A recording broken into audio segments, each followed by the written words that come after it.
지난 태풍과 폭우 속에서 어떻게 잘 지내셨는지요? 잘 지내셔서 그래도 오신 줄로 믿습니다. 우리 교회는 사무실에 지붕에 그 물이 또 새기는 했었습니다만 그래도 하나님의 은혜로 큰 피해는 없이 이렇게 태풍이 잘 지나갔습니다. 여러분들에게도 하나님의 은혜가 늘 넘치시기를 주님의 이름으로 축원합니다. 옆에 분에게 이렇게 인사하겠습니다. 우리 풍성한 은혜 풍성한 밤이 되십시오. 성령 충만 받고 돌아가십시오. 은혜 풍성한 밤이 되십시오. 성령 충만 받고 돌아가시기 바랍니다. 요즘 날씨도 덥고 태풍에 폭우에 지난 일주일 많이 시달리셨을 것입니다. 별로 유쾌한 뉴스도 없고 힘들다, 어렵다, 답답하다 이런 뉴스만 있었던 일주일이었던 것 같습니다. 여러분 얼마나 힘드신지요? 살기가 참 힘들다 이런 고백이 나올 때입니다. 이때 우리에게 필요한 것이 있다면 위로의 말씀이 아닐런지요. 오늘 말씀은 그런 위로의 말씀입니다. 오늘 말씀의 제목은 짐을 져주시는 하나님, 짐을 져주시는 하나님. 우리가 읽진 않았지만 시편 68편은 인도자를 따라 부르는 노래라는 부제를 가진 시인데 그 내용은 우리 하나님은 악인을 흩으시고 열왕을 흩으시고 고아와 과부와 같이 약한 자들의 하나님이시란 말씀을 강조하고 있습니다. 한마디로 도우시는 하나님이시라는 말입니다.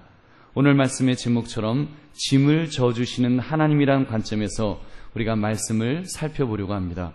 특별히 그냥 제 풀에 자기가 지쳐서 힘든 것이 지금 아니라 여기에는 오늘 다윗을 보면 구체적인 대적이 있습니다.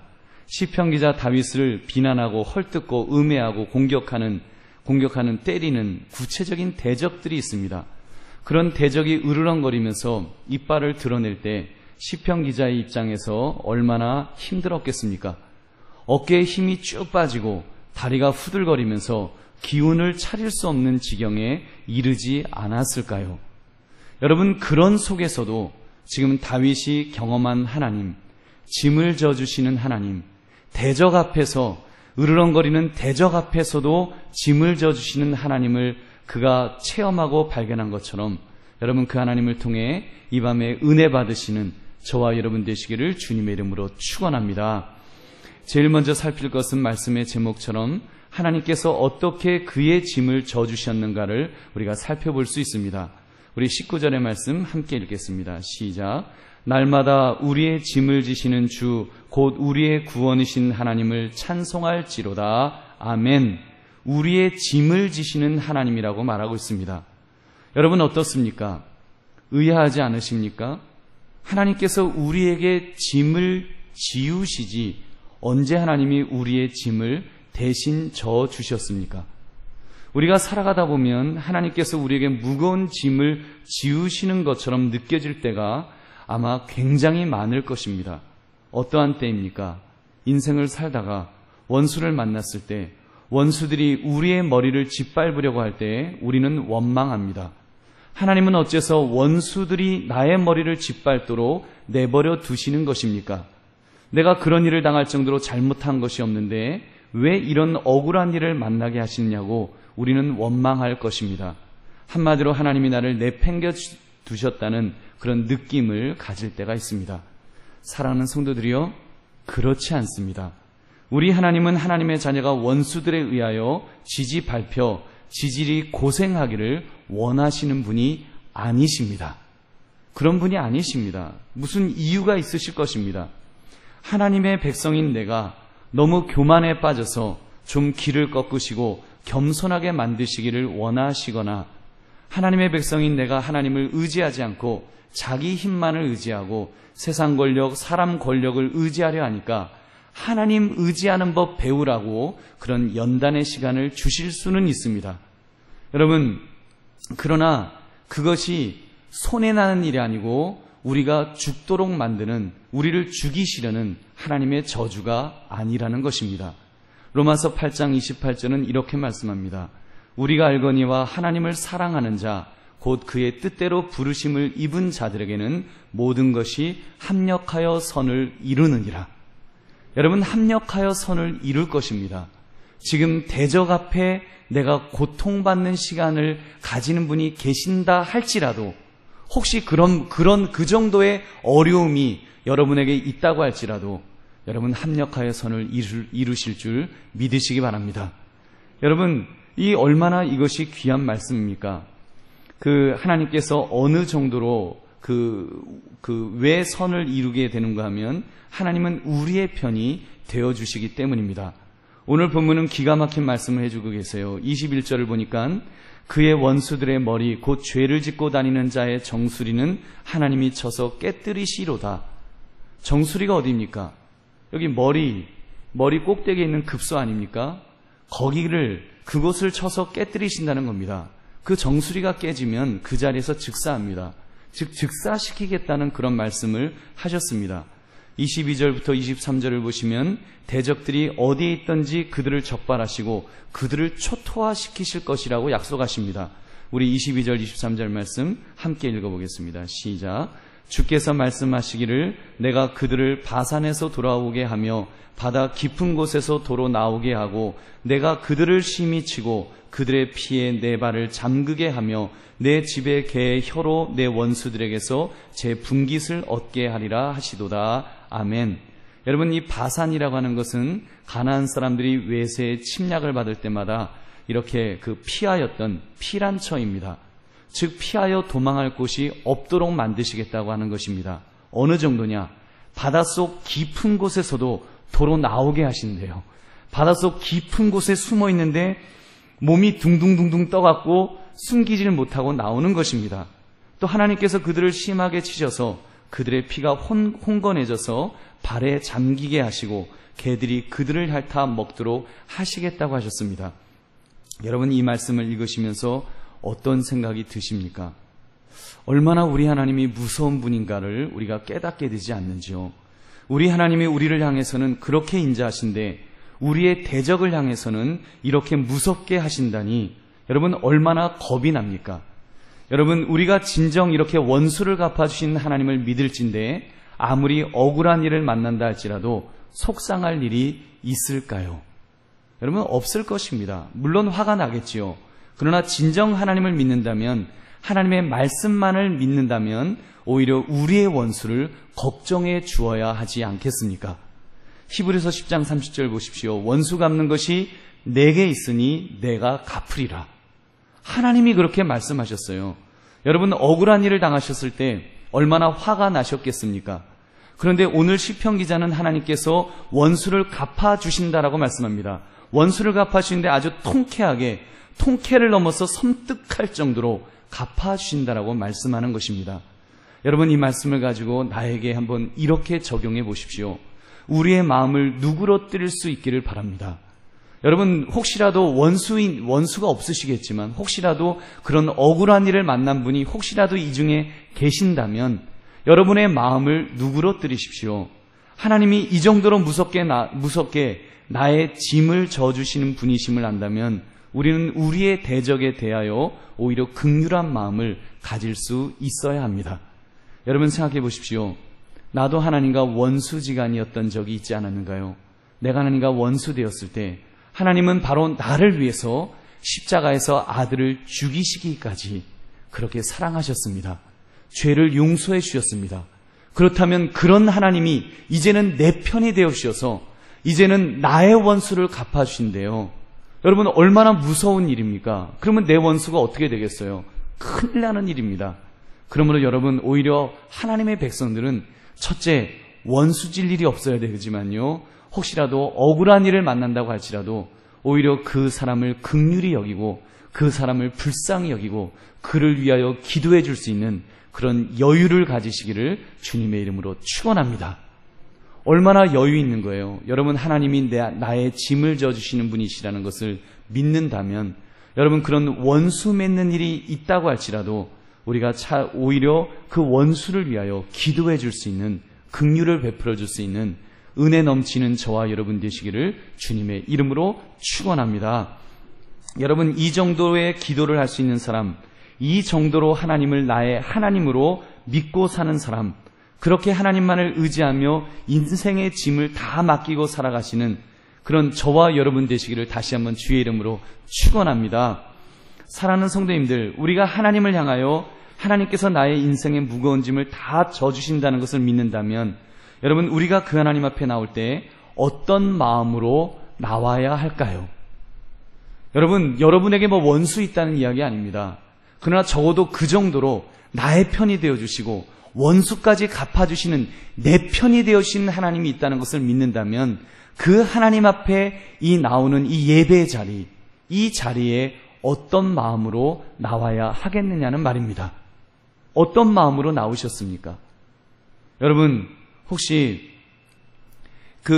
어떤 마음으로 내가 오늘 이 자리에 나왔는지 내 마음을 점검해 보십시오. 오늘 성경은 이렇게 말씀합니다. 시편 기자는 하나님께 영광 돌리는 예배자로 나올 수밖에 없음을 고백하고 있습니다. 그래서 하나님을 향해서 영광스럽게 행차하시는 하나님이시라고 고백합니다. 우리 24절 말씀 함께 읽겠습니다. 시작. 하나님이여, 그들이 주께서 행차하심을 보았으니 곧 나의 하나님, 나의 왕이 성소로 행차하시는 것이라. 아멘. 여러분, 이 장면 다윗이 어떻게 했었는지 여러분 기억하십니까? 이스라엘 백성들이 지금 블레셋에게 법궤를 빼앗겼었지 않습니까? 그 불경스럽게, 그 더러운 자들에게 법궤를 빼앗겨서 분하고 억울해 있었을 때, 여러분, 그 법궤가 다시 돌아오는 때의 일이었습니다. 이스라엘의 군대가 블레셋의 군대를 이긴 것은 아니었습니다. 그러나 여호와 하나님께서 다곤의 신전을 초토화시키며 승리하신 후에 지금 법궤가 영광스럽게 성소로 들어가는 장면을 주의 행차하심으로 보고 있는 것입니다. 하나님이 행차하신다. 물러거라 하는 것처럼 하나님이 지금 하나님의 성소로 행차하시는 것입니다. 이 정도로 다윗은 하나님의 행차하심을 보면서 높여드리는데요. 다윗은 자기의 하체가 드러날 정도로, 자기 하체가 막 다 보이는데도 아마 그 속옷을 안 입었었나 봐요. 그 당시는 속옷이 없었겠죠. 그러니 긴 옷 입고 펄쩍펄쩍 뛰다 보니까 진짜 부끄러운 것이 보일 듯 말 듯 그것도 모르고 너무 기뻐서 펄쩍펄쩍 뛰는 이 다윗의 모습을 보시기 바랍니다. 여러분, 우리가 하나님 옆에 나오려면 그런 마음이 있어야 됩니다. 나의 짐을 져주시는 하나님을 생각할 때, 원수까지도 갚아주시는 하나님을 생각할 때 그런 마음으로 정말 하나님 영광 받아주세요, 하나님만이 영광 받으시기를 원합니다는 마음으로 그 예배 자리에 나와야 한다는 것입니다. 여러분, 이러한 자세가 우리에게 필요한 줄로 믿습니다. 예배를 드리러 나오면서 여러분 어떠한 마음의 태도로 나오셨는지요? 여러분은 진정으로 하나님 앞에 나아간다는 마음으로 오셨습니까? 즉 신전의식, 하나님 앞에 서기 위하여 나온다는 의식이 있느냐는 말입니다. 그렇다면 우리가 납작 엎드려야 하지 않을까요? 혹시 예배드리러 나오는 나의 모습이 너무 뻣뻣하지는 않았습니까? 내가 이만하면 잘난 사람이야, 이런 식으로 생각하지는 않습니까? 여러분, 우리가 그렇게 생각 안 한다고 말할 수 있을까요? 과연 나는 진짜 겸손할까요? 오늘 말씀드린 것처럼 제가 한번 묻겠습니다. 대적들이, 여러분에게 대적이 없겠지만 대적들이, 원수들이 여러분을 만약에 음해한다면, 공격한다면 여러분의 감정이 어떠하십니까? 굉장히 분하겠지요. 억울하겠지요. 어떻게 저 사람이, 어떻게 그 사람이 어떻게 나를 이렇게 취급하는가? 내가 이런 취급받을 사람인가? 내가 그런 음해를 들을 사람인가? 여러분, 그런 부담 마음을 가지지 않으시겠습니까? 내가 그 말은 훨씬 더 괜찮은 사람인데 내가 부당한 대우를 받는다는 그런 마음을 가질 수 있다는 것입니다. 그러니까 대적 앞에 분하여 일을 가는 것입니다. 여러분, 짐을 져주시는 하나님을 바라보는 사람은 그 하나님 앞에 겸손하게 자복하며 자기가 무릎을 꿇는 사람입니다. 하나님 앞에 나와서 저 제보래요 하기 전에, 저 대적 보래요, 저 원수 보래요, 나를 억울하게 공격했습니다, 이렇게 말하기 전에 그 하나님 앞에 자기가 먼저 무릎을 꿇는 사람이라는 것입니다. 인간적으로는 억울하겠지만 영적으로 보면 솔직히 억울한 일이 무엇이 있겠습니까? 하나님 앞에 서 있기로 말하면 하나님이 나를 대적하지 않으시는 것만 해도 감사한 일이 아닐런지요. 여러분, 내적 치유 하는 여자 선교사님이 이런 이야기를 했다는 말씀은 몇 번 드렸습니다. 좀 그분이 건방진 스타일이에요. 이렇게 처녀인데 이렇게 말투가 아주 자신감이 넘치다 보니까 다른 사람들이 들을 때 조금 건방지다, 교만하다 이렇게 들릴 수가 있어요. 그분이 어느 날 이제 말씀을 전하고 저녁 때 숙소로 돌아가는데 운전하시는 장로님 부인 권사님께서 그 선교사님에게 그 말을 했대요. 선교사님, 보기에 되게 교만해 보여요. 사람을 대놓고 그런 말을 했대요. 그니 이분이 그 이야기를 듣고 숙소로 돌아가려니 얼마나 마음이 아팠겠습니까? 화가 나갖고, 아니 지가 나를 언제 봤다고 교만하다고 하느냐, 막 화가 나서 막 부글부글 막 끓어서 막 욕이 막 나오더래요. 그러다가 기도하는 중에 그분의 마지막 기도가, 또 내적 치유하시는 분이니까 마지막 기도가, 하나님 감사합니다. 그분이 내가 교만한 거 그것밖에 못 보게 하심을 감사합니다. 제가 교만한 것 말고도 제가 못된 게 얼마나 많은데요. 제가 잘못하는 것들이 얼마나 많은데요. 그 많은 것들 다 못 보고 교만한 거 그거 하나만 보고 나한테 욕하게 하시니 감사합니다 하면서 그렇게 하나님께 영광을 돌렸답니다. 여러분, 이것이 하나님을 전적으로 의지하는 사람의 모습이 아닐런지요. 정말 우리가 우리의 인생의 짐을 하나님 앞에 다 맡기면서 사는 사람이라면, 정말 내 짐을 져주시는 하나님 앞에 서 있는 사람이라면 우리도 그런 고백이 있었으면 좋겠습니다. 하나님, 나는 아무것도 아닙니다. 나의 나된 것 하나님의 은혜입니다. 내가 지금 이 자리에 있는 것, 내가 지금 이 자리에 앉아 있는 것 하나님의 은혜입니다. 나는 정말 여러분이 혹시라도 억울한 일을 당했다고 할지라도, 정말 지금 인생이 아무리 힘들다고 할지라도, 아무리 어렵다고 할지라도 우리의 죄값을 생각한다면 여러분, 그보다 더 어려워야 되지 않을까요? 그보다 더 비난을 받아야 되지 않을까요? 그보다 더 고생을 해야 되지 않을까요? 벼락을 맞아도 당장 벼락을 벌써 몇백 번, 몇천 번을 이미 맞았어야 되지 않겠냐는 말입니다. 그런데 여러분, 그런 하나님이 나의 편이 되어주신대요. 그런 하나님이 나의 짐을 져주신대요. 여러분, 얼마나 감사한 일입니까?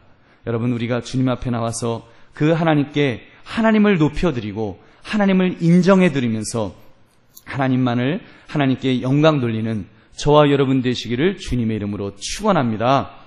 그렇게 하나님을 높여드리면 하나님께서 능력을 주셔서 강하게 하셨노라고 지금 시편 기자는 고백하고 있습니다.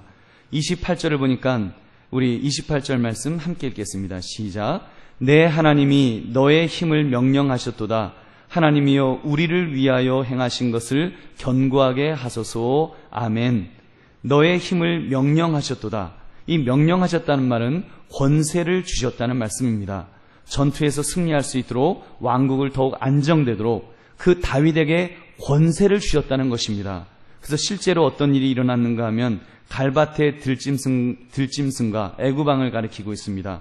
갈대밭의 들짐승은 애구방이지요. 수소의 무리와 아수르 왕을 가리킵니다. 만민의 송아지, 보다 낮은 왕들을, 주변에 있는 나라들을 가리킵니다. 이런 모든 나라들이 이스라엘의 머리를 숙이고 조공을 바치도록 그렇게 만들어주신다라는 말씀을 해주고 있는 것입니다. 사랑하는 성도님들, 이것은 단순히 지금 다윗의 개인적인 성공이나 번영을 말하는 것은 아닙니다. 하나님 나라의 승리와 하나님의 명예를 위해 그렇게 하나님께서 은혜 베풀어 주셨노라고 그는 고백하고 있는 것입니다. 즉, 하나님은 우리로 하여금 하나님의 하나님 되시도록 우리에게 권세와 힘과 능력을 부어주시는 분이신 줄 여러분 믿으시기 바랍니다. 말씀을 맺습니다. 다윗은 오늘 이 말씀에서 다윗의 고백을 오늘 우리가 좀 했으면 좋겠습니다. 여러분, 지금 얼마나 힘드신가요? 원수가 있어서 여러분을 누가 죽이려고 해서 힘들지 않다고 할지라도 우리 제풀의 힘든 부분도 있잖아요. 제가 오늘 이 말씀을 준비하면서 지난 일주일이 비도 오고 덥고 그랬잖아요. 요즘 얼마나 지치고 힘든 때입니까?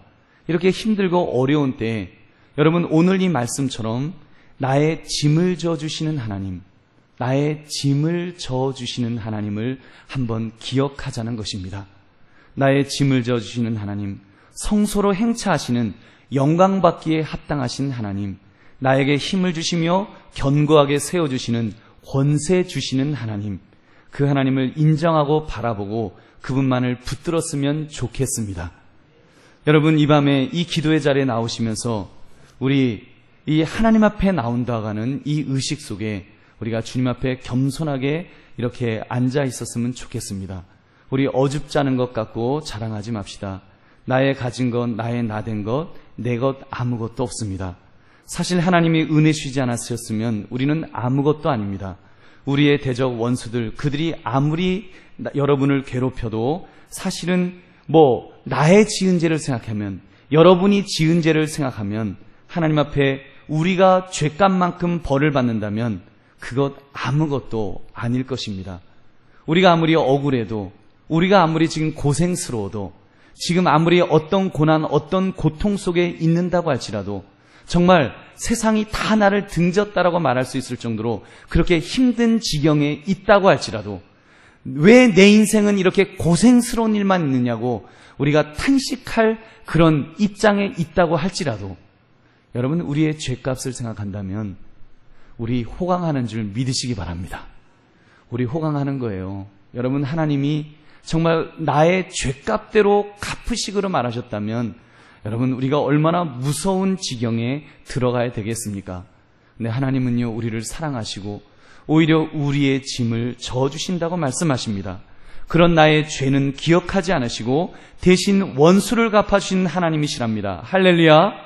원수를 갚아주시는 하나님 정도 되신다면 여러분이 지금 어렵고 힘들고 그런 처지에 있는 것들, 그런 부분들 외면하시겠습니까? 여러분이 지금 힘들어서 탄식하고 있다면 그거 하나님이 외면하시겠냐는 거예요.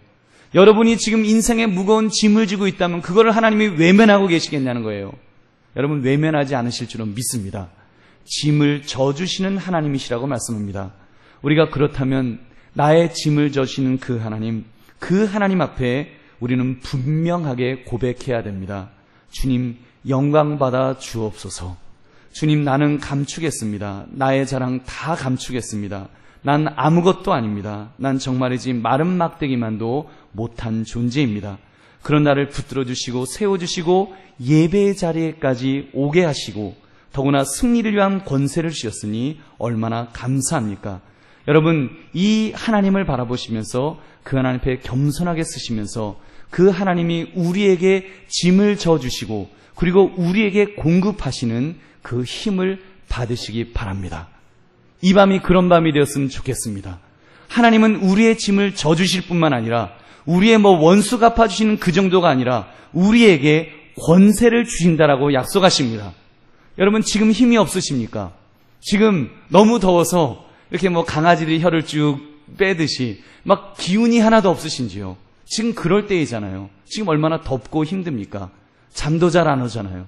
여러분, 이러한 때 기운 없다 생각하지 마시고 왜 이렇게 사는 게 힘드냐, 이 여름은 이 지긋지긋한 거 이제 시작되었는데 이거 언제 가냐, 여러분 그렇게 생각하지 마시고 여러분, 나의 짐을 져주시는 하나님, 그리고 나에게 힘을 공급하시는 하나님, 이 세상을 이기며 살아갈 수 있도록 권세를 주시는 하나님 바라보시면서 그 하나님 의지하시기를 주님의 이름으로 축원합니다.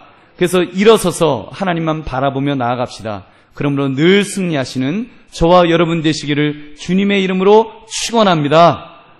여러분, 오늘 말씀 생각하시면서 우리 먼저 찬양을 불렀으면 좋겠습니다. 우리 93장 예수는 나의 힘이요. 여러분, 예수님이 여러분의 힘이십니다. 세상의 어떤 것도 여러분의 힘이 될 수가 없고 오로지 예수님만이 여러분의 힘인데, 하나님 참으로 예수님 나의 힘이 되어주시고 나의 친구 되어주세요. 우리 고백하겠습니다.